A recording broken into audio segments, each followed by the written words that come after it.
Graça e paz, irmãos e irmãs. O estudo dessa semana traz como título Em Teus Braços Descansamos. Ele está baseado no livro de Números, capítulo de número 35, do versículo de número 9 até o versículo de número 15. Esse sermão foi pregado no culto das 18h30 neste último domingo pelo pastor Diogo e nós fomos extremamente edificados. Ele traz a título de introdução o seguinte: as cidades de refúgio foram estabelecidas por Deus para acolher assassinos involuntários, estrangeiros residentes, de passagem e os próprios israelitas. Isso nos ensina que precisamos ter misericórdia dos que erram e perdoá-los como Cristo nos perdoou. Ninguém conhece o interior das pessoas, por isso não podemos ser precipitados em julgar a realidade do outro. É certo que aqueles que cometem erros colherão dos seus frutos e da sua atitude. Então, nós podemos nos lembrar que na pregação do sermão, o pastor Diogo até citou o pastor Adalton, porque o pai do pastor Adalton, ele foi assassinado. Uma pessoa entrou lá na empresa dele e poderia simplesmente ter levado dinheiro, mas por maldade ele matou o pai do pastor Adalton. E um dia o pastor Adalton procurou descobrir onde estava esse homem que foi preso por conta do crime cometido, e o pastor Adalton teve uma atitude de ir lá no presídio e dizer para ele: você está perdoado, e poder ministrar o plano de salvação, e ele recebeu a Jesus como único e suficiente Salvador. O Evangelho ele pode mudar o coração do pior criminoso, e é isso que nós temos que crer, que o Senhor nos ensina, então, refugiarmos nesse perdão do Todo-Poderoso. A introdução continua. As cidades de refúgio tipificam Cristo, nosso verdadeiro refúgio. Nele, podemos nos esconder quando erramos ou quando ficamos cansados por causa das circunstâncias. Os humilhados serão exaltados. Tenha isso no seu coração.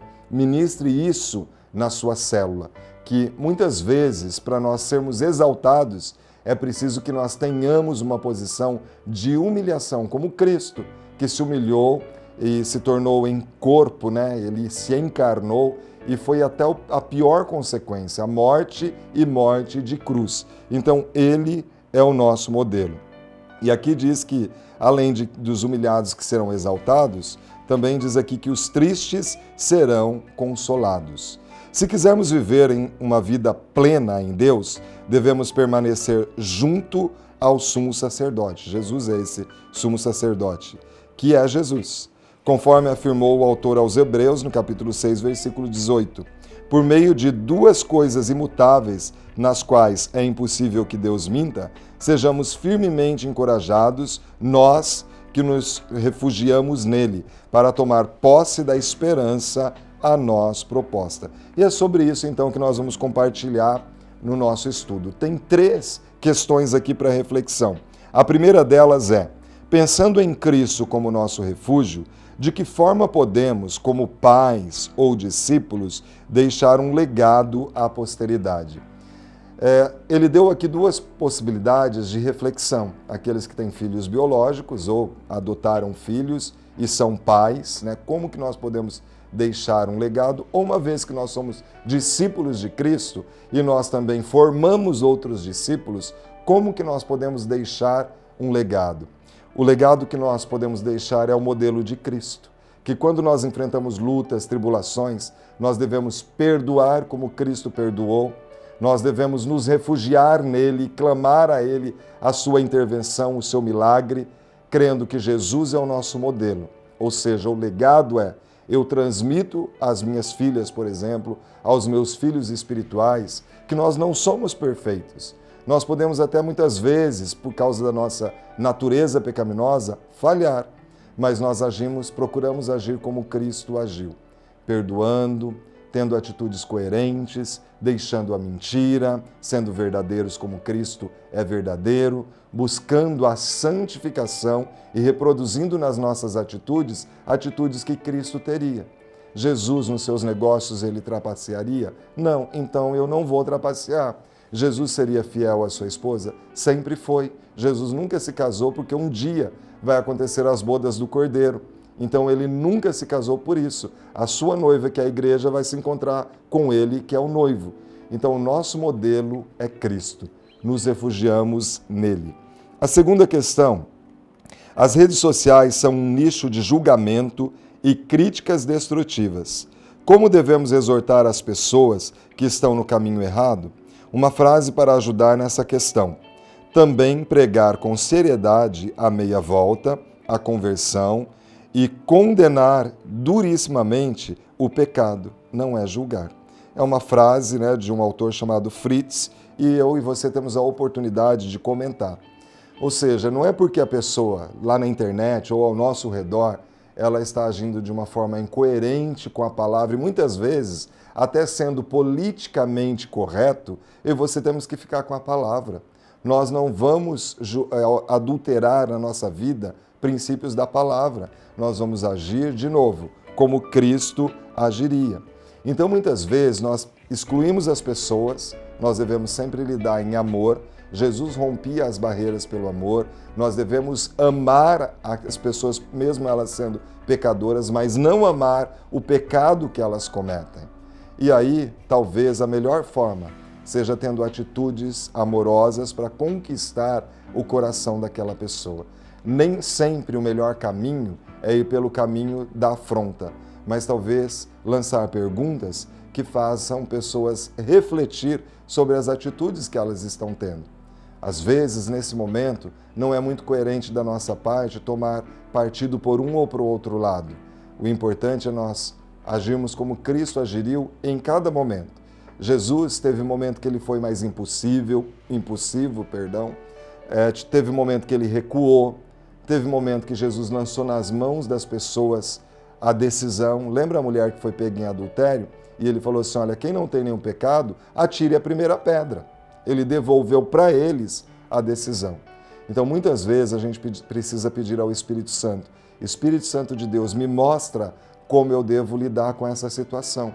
Porque, às vezes, na atualidade, a gente não tem um texto bíblico específico para aquela realidade, mas nós temos o Espírito Santo. E a palavra de Deus diz que ele nos ensina todas as coisas. Nós só precisamos ouvir e obedecer à voz do Espírito.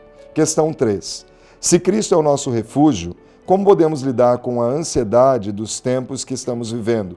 Como podemos nos refugiar em Cristo? A palavra de Deus nos responde, lançando sobre Ele toda a nossa ansiedade. Nós temos um Deus que nos vê em qualquer lugar. Ele sonda e conhece o nosso coração. Ele sabe o que é relevante para nós. E Ele trata cada pessoa com exclusividade.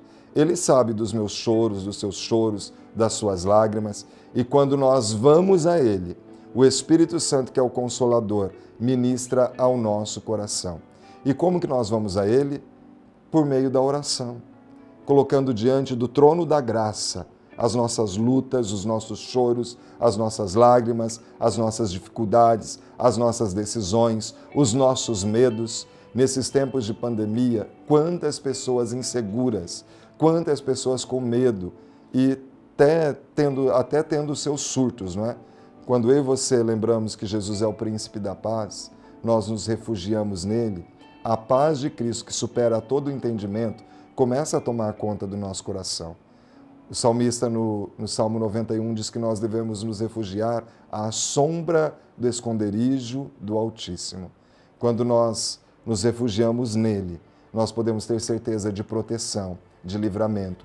Ele nos livra das tempestades. Quem, num dia de chuva, às vezes saiu de casa sem o guarda-chuva, começa a chover, não procura um refúgio, um abrigo, um lugar seguro. Assim nós temos no nosso dia a dia decisões a ser tomadas, adversidades, choros, lágrimas, as tempestades da vida. Nos refugiemos em Cristo. E aí a conclusão do estudo está assim: não importa como estamos agora, apenas refugie-se nele, pois ele é o nosso lugar de descanso. E viva em paz, na paz que supera a todo entendimento. Jesus é o príncipe da paz. Convide a ele para reinar nos seus negócios, na sua família, nas suas decisões, e você terá a paz que supera a todo entendimento. uma reunião abençoadíssima, que a presença do Espírito Santo seja notória, que milagres aconteçam na célula que você lidera, amado líder, e que as pessoas possam se sentir confortadas, consoladas pelo Santo Espírito de Deus. Fique na paz do Senhor.